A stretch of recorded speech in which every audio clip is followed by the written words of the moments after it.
Ito ng pinagsanib ng puwersa ng PNP Special Action Force at lokal na kapulisan ang number 7 Regional Most Wanted Person ng Police Regional Office 11 sa isang operasyon sa Barangay Kamanlangan, New Bataan, Davao de Oro noong November 22, 2025. Pinangunahan ang operasyon ng mga tauhan ng 1st Special Action Battalion, Rapid Deployment Battalion at Force Support Battalion ng PNP SAF.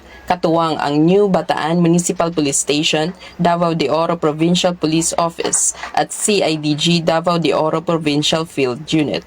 Naaresto ang suspect na si alias Julius, na kabilang sa Regional Most Wanted Person ng Pro 11 4th Quarter 2021 sa bisa ng warrant of arrest para sa 3 counts of murder at 2 counts of homicide. Kasalukuyang nasa kustodiya ng New Bataan MPS Davao de Oro PPO ang suspect para sa dokumentasyon at tamang disposisyon. Ang matagumpay na operasyon ay patunay ng walang humpay na dedikasyon ng PNP sa pagsugpo sa kriminalidad at sa paghahatid ng hustisya para sa mga biktima ng karahasan.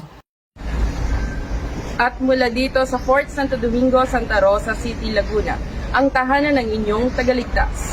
Ako ang inyong PNN correspondent, Patrolwoman Sherilyn Kalumpita, alagad ng batas, tagataguyod ng Balitang Pulis.